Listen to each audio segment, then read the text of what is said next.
What's up, guys? This is going to be the full card breakdown for UFC Fight Night Felder versus Dos Anjos. It's coming up tonight, 7 o'clock start time for the prelims. So I missed the last couple weeks. I actually got some, bad news about the health of a family member, so I wasn't really breaking down as much tape as I normally would. Not only that, there was a lot of favorites, and I agreed with a lot of those. So to come on the day of the fights, and give you guys just a rundown of a bunch of favorites winning. A lot of them, a lot of people had those picks. I don't want to give a pick or recommend a bet on anything like that. So back on track this week. We'll make it another winning week. I did say I was going to do monthly reviews, so I did last month.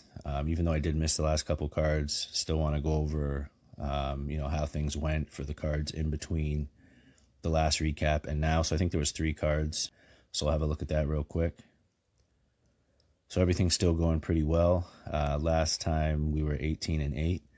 And anybody who wants to check, everything's timestamped. That's why I do it. I put all the bets at the end of the video. So now let's get into it. First fight of the night, we got Untitled Chapter and Rogue Martinez. So this should be has the potential to be a good fight, and it also has the potential to be a really slow and boring fight. I think that Martinez more likely will make it exciting. I think he's going to go for the kill here. He's going to be the smaller guy. He's going to have to get inside. Mays is going to have a significant reach advantage and size advantage in this fight. And Rogue Martinez basically got beat up in his UFC debut. Not an easy fight taking on Alexander Romanov, but he had a really tough time in that fight. Struggled on the mat. And I think in this fight, again, significant disadvantage just because of the size and the reach alone. I do favor Dontal Mays. I think he has the potential. As long as he fights smart, I think he can probably get the win here. He is a significant favorite. Of course, we'll talk about the bets later on. But I'm going to go with Dontal Mays here to get it done. I'm going to say by decision. Now, it is likely that this fight could be finished, but Rogue is a tough guy. He took a pretty heavy beating in his last fight from bottom. So I think it might be a little bit easier as far as the damage taken. But this could be a really good fight, like I said. But again, I'm going to go with Mays by decision in that one. Then next up, we got Tony Gravely and Geraldo Defreitas. So this is an interesting matchup, striker versus grappler. I think Tony Gravely has a significant wrestling advantage, and I also think Defreitas has a significant advantage on the feet. So this could play out pretty interesting. It's going to be, really telling in the first round, I think, the way this fight's going to go. So I think live betting this fight might be a really good option. I think if Gravely's able to take him down and can control him early on in the fight, that'll dictate how the latter part of the fight's going to go. So I'm going to go with Defreitas here as the dog, but I haven't put in a bet yet, and I'm not comfortable doing that, just because of the fact that Gravely is a really good wrestler, and I think he definitely has the potential to get it done. So like I said, I'm going to look at this one most likely for a live bet. I'm going to stay off of it pre-fight, but I'm going to pick Defreitas by decision in that one. Then we got random Markos and Kanako Murada, I think it is. Now, I haven't looked at a whole lot of tape on her. I did watch a little bit on YouTube. But based on what I've seen so far, I'm going to make a pick. I'm going to say random Markos with her experience. I mean, she's made some mistakes, especially in her last fight against Mackenzie Dern, where she cost herself the fight. I had picked her to win. She jumped down into Mackenzie's guard, and, it was a wrap at that point. I'm pretty sure everybody who knows the sport well knew when she jumped down into Mackenzie Dern's guard that it wasn't going to be a good night for her. So really bad fight IQ there. Previous to that, she fought Amanda Ribas to a decision, but Ribas is on her way up. Really impressive. I think she's going to be hungry for a win in this fight against a newcomer. And like I said, with her UFC experience, I haven't really looked at how they match up size-wise. So yeah, she also has reach advantage. So I'll see if it goes up any more than it's at right now. Might even be a decent bet to look at a decision here for Markos. But I'm going to pick her to get it done by decision. So next up, we got Jose Quinonez and Luis Smolka. So this is going to be the first bet of the night. I think Luis Smolka, this is a decent matchup for him. He was actually doing pretty well early on against Casey Kenny. He did tag him a couple times.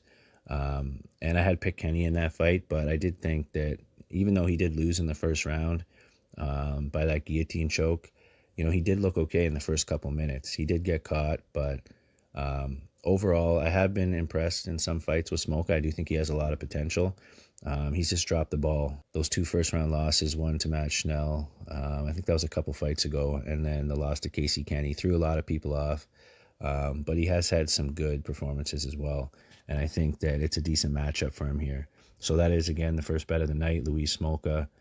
I think it's minus 130 or 1.7 at this point, but I do think that there's a bit of value there. His line has improved, like I said.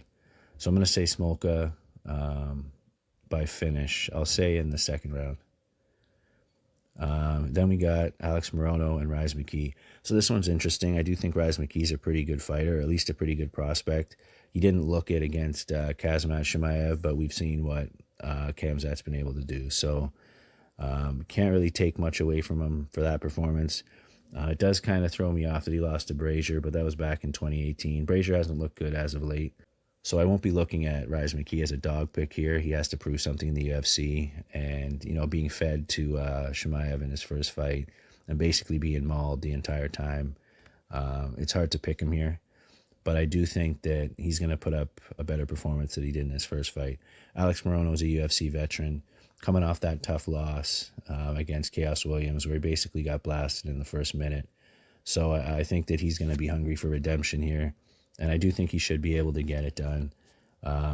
Never really had chin issues previous to that fight, so we'll see how it plays out here. I don't think Mckee's striking is that much of a threat for a finish. But I'm going to go with Alex Morono here. I'm going to say he gets it done by TKO, ground and pound in the third round.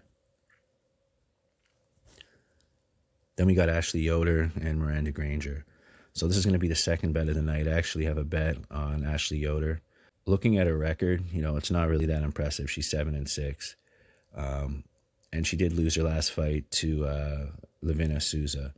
But I do think that, she has a lot of potential. Sometimes she just doesn't fight up to that potential. And there's a lot of times where she looks really good in there, right? Now, she lost a split decision to Markos previous to the Souza fight. And she has had a couple skids in her career. I mean, she lost to Angela Hill and Mackenzie Dern back-to-back. Also, Justin Keesh was in there as well. So I could see why some people aren't comfortable with her looking at her record. But Miranda Granger, I think she's pretty good as well. She's sitting at 7-1 right now. She lost her fight to Amanda Lemos. I think Lemos is a tough fight as well, though. Rear naked choke in the first round. But she did beat Hannah Goldie. UFC was pretty high on Hannah. That was in her UFC debut. So this is going to be interesting, but I do like Ashley Yoder. I think her UFC experience is going to come through in this fight, and I'm going to take her to get it done by decision. Next up, we got Brendan Allen and Sean Strickland. So this is a really interesting fight. It's hard to pick a winner for me in this one just because of the fact Sean Strickland did look really good on the comeback. I'm all for the shit talk, but just the way that Sean Strickland was doing it, kind of talking shit, taunting him, and trying to kind of make fun of him in a way. Marshman never really talks shit, so when you see a guy who's coming forward, still trying to bring the fight, busted up, a lot of heart, and somebody shit talking, I wasn't feeling it. But he is a really good fighter. I think that performance will have a lot of people looking at him for the win here. But I do think that Brendan Allen is going to be a tough fight for him. He's on a tear right now. I think he's on a 7-fight win streak. A lot of good fighters in there. Kevin Holland, Tom Breeze, Kyle Dawkins are his last 3. So that does say a lot. And he's fighting out of Rufus Sport. He's one of their top prospects. And I think that in this fight, it's going to be telling, for Brendan Allen on his trajectory here. I think that he can probably pull it off using his grappling. But again, Strickland is pretty tough. It's going to be telling again early on in this fight. I think this is going to be another good one for live betting, just because if Brendan can get a hold of him early on, I think that first round is going to be a big factor in the fight. So I'm going to go with Brendan Allen here to get it done by decision using his grappling, but that one has a potential to be a really good fight. Then we got Antonio Arroyo and Eric Anders. So this is going to be another bet. So this is the third bet of the night. So we got Yoder, what was the other one? Yoder, Smolka, and now Antonio Arroyo. Reason being, Eric Anders, as much power as he has, and it will always be a sweat. That's one thing I'll say. It's going to be a sweat in this fight just because of the fact he does have a lot of power. But at the same time, as far as skill in MMA, he's not the best fighter. I think he came from football, if I'm correct. So he has the athleticism. And again, like I said, he does have the power. But at the same time, he's on a pretty big losing skid. He has a couple wins in there, but I don't think he beat Mearshart. With Murada, not really an impressive win there. In the Roundtree fight, Roundtree dominated him using Muay Thai striking the entire fight. He had nothing for Roundtree in that fight. And then against Jocko, a little bit closer, but, Jocko got it done as well. So I think the UFC is going to be looking at Arroyo for the win here. And I do think Eryk Anders is a bit on the decline. He's 33. He's not old yet, but he's getting up there. And as an underdog, I don't think it's a bad bet. So I did put in a bet on Arroyo. That's going to be the third bet of the night. I'm going to say he gets it done by decision. Next up, we got Kay Hansen and Corey McKenna. So this is an interesting one. On the Contender Series, Corey McKenna actually did look pretty impressive. I had picked her opponent, Vanessa Demopoulos, to get it done, and she actually made it look pretty easy. It was pretty impressive. She's training with Team Alpha Male. That's why the grappling probably looked as good as it did. And in this fight, she's a significant dog. Now, Kay Hansen, this is the girl, I'm pretty sure, where there was a $40K bet on her in her last fight. Now, she got that done, but early on, she didn't have the best first round. I think this is going to play out a lot closer than people expect, or closer than the odds would say it's going to be. They're the same age, exact same size. There's a reach advantage for Hansen, but I'm actually tempted to possibly put in a bet on McKenna, but I'd like to see it go to plus 200, especially when we saw such a big bet on her in the last fight.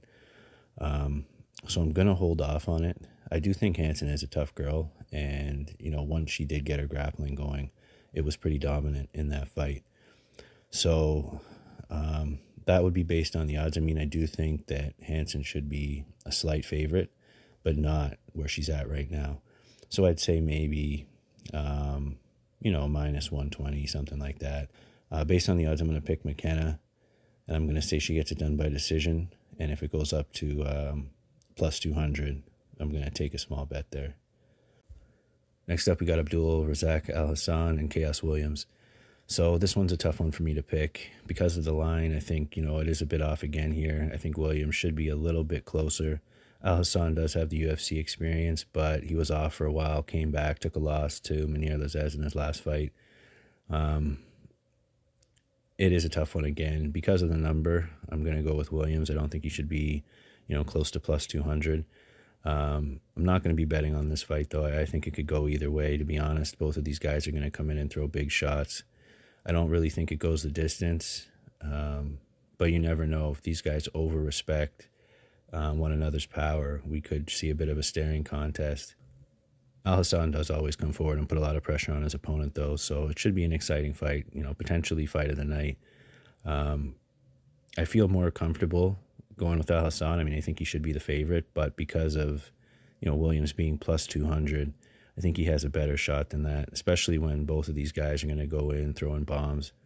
So I'm going to say Chaos Williams by TKO, but it is a tough one to call, and I don't think this one goes the distance, but the odds on that are shit too, so I'm going to stay away from this fight. I'm looking at all of them for live bets, right, if I think lines are way off, and a big way that I go about live betting is cardio based. Of course, if a fighter is clearly losing, I'm not going to go based on cardio, but when it is close and a fighter's sucking wind after the first round, that is a good indication that the opponent's going to take over. So I'm always watching cardio. I'm watching for, if a fighter's getting hit up with leg kicks and things like that, they'll be affected. So I'm watching for all of that. I'll talk about what I look for as far as live betting goes. I'm going to do another tips and strategies video. But I'll go with Chaos Williams there just because he's plus 200. Then we got the main event, Paul Felder and Rafael dos Anjos. This is a really good fight. I'm happy that Paul Felder stepped in. I think that's a good matchup.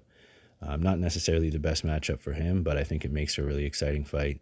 So Rafael dos Anjos, tough outing in his last fight against Michael Chiesa. A lot of people had him winning that. I picked him to win. Chiesa does have a good style to beat a guy like dos Anjos. He does have a bit of a vulnerability when it comes to grappling. If you can hold him up against the cage and, you're bigger and stronger, it can be a real problem for him. In this fight, though, as much as I think Paul Felder might be stronger, I don't think he's going to look to grapple. I don't think he has a grappling advantage. If anything, if it hit the mat, the jiu-jitsu advantage would go to Rafael dos Anjos. So I think this will play out for the most part on the feet, and that's why I think it'll be such an exciting fight. I have to go with dos Anjos in this one. He's had a full camp preparing for a tough guy, and I think that, he has the tools to get it done here. He's going to be a little bit smaller than Felder. I wouldn't be surprised to see this go to a decision, but I have to go with Rafael dos Anjos. I'm going to say he gets it done by decision, and I think, like I said, it's going to be a really good fight. Not necessarily the best card or the best main event, but I think there's going to be a lot of entertaining fights on this card. So that's about it. I'll pull up the bets now. So we got Ashley Yoder, Antonio Arroyo, and Luis Smolka for straight bets. And then as far as parlay option goes, Don Talames and dos Anjos. So there was a few spots on this card, not all huge favorites, but again, we're seeing a trend as of late, and I think it's because the UFC has to put together so many fights in a short period of time. There hasn't been a break for a while. So anybody who's looking to fight, they're basically putting them in there. They have to give fighters, I think it's 3 fights a year on their contracts, and if not, they have to pay them out. So they're looking to get everybody, or at least offer everybody a fight. If they put the offer out there, they've done their job. So, it sucks for fighters who don't like the matchups that they're getting, but it is what it is. They have to offer those fights. So that's why I think we're seeing a lot of mismatches or heavy favorites. So let me know who you guys have, even if you disagree, as long as you can tell me why. I respect it. And good luck with your bets. I appreciate you guys for watching, and I'll see you on the next one.